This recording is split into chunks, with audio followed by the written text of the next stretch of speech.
At 7:30, we got UMass, who's 0-2, traveling to Iowa, who's 1-1. Iowa favored by 35.5 points on the Big Ten Network. Brandon Rose for the Minutemen has gone 27-44, thrown for 217 yards, 0 touchdowns, 1 interception. Rocco Griffin has had 20 carries for 114 yards and a touchdown, and Jaquan Gibson has had 19 catches for 221 yards. Mark Gronowski for the Hawkeyes has gone 21-39, thrown for 127 yards through 2 games, 1 touchdown, 1 interception. Xavier Williams has had 18 carries for 148 yards and a touchdown, and Jacob Gill has had 6 catches for 65 yards. These two teams have never played, by the way, and damn, Iowa could have had one, right? Like, if you're a Hawkeyes fan, like, that was one that you let slip away against Iowa State.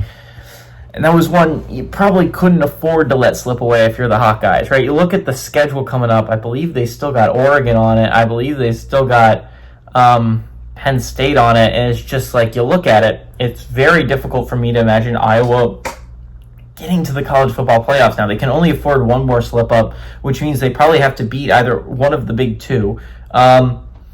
So it's just like, it's a tough ask if you're a Hawkeyes fan, but the problem is that they just can't pass the football. I mean, that's always been the problem at Iowa, but Gronowski was supposed to fix it. This was supposed to be the best guy in a long, long time. Best guy since C.J. Beathard at quarterback for Iowa, which was like in 2016 was when he was playing.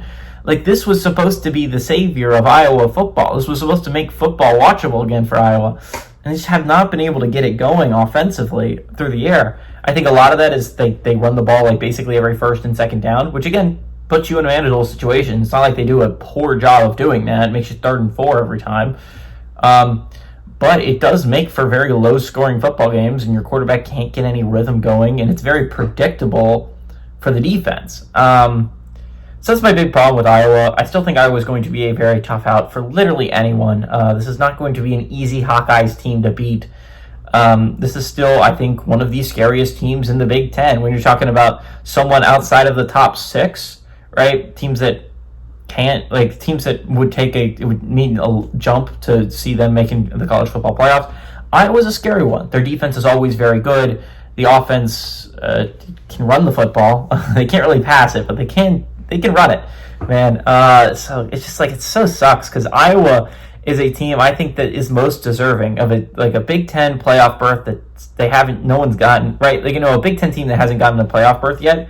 Iowa might be the most deserving. They're up there with Wisconsin as like a team that has been consistently good in the Big Ten, and Iowa even more deserving than Wisconsin, and they just have not been able to break through that mold, right? Even Michigan State and then Indiana has gotten college football playoff berths before Iowa. So I would have liked Iowa to have that this year, but I just don't see that with the Iowa State loss. They kind of needed that one. So, but the Hawkeyes, I like them to win this one. UMass might be the worst team in all of FBS, but I mean, 35.5 points is a lot of points. You're expecting Iowa to put up more than 35 points. I don't know if that's going to happen. So give me the Minutemen to cover, but I like the Hawkeyes to win outright.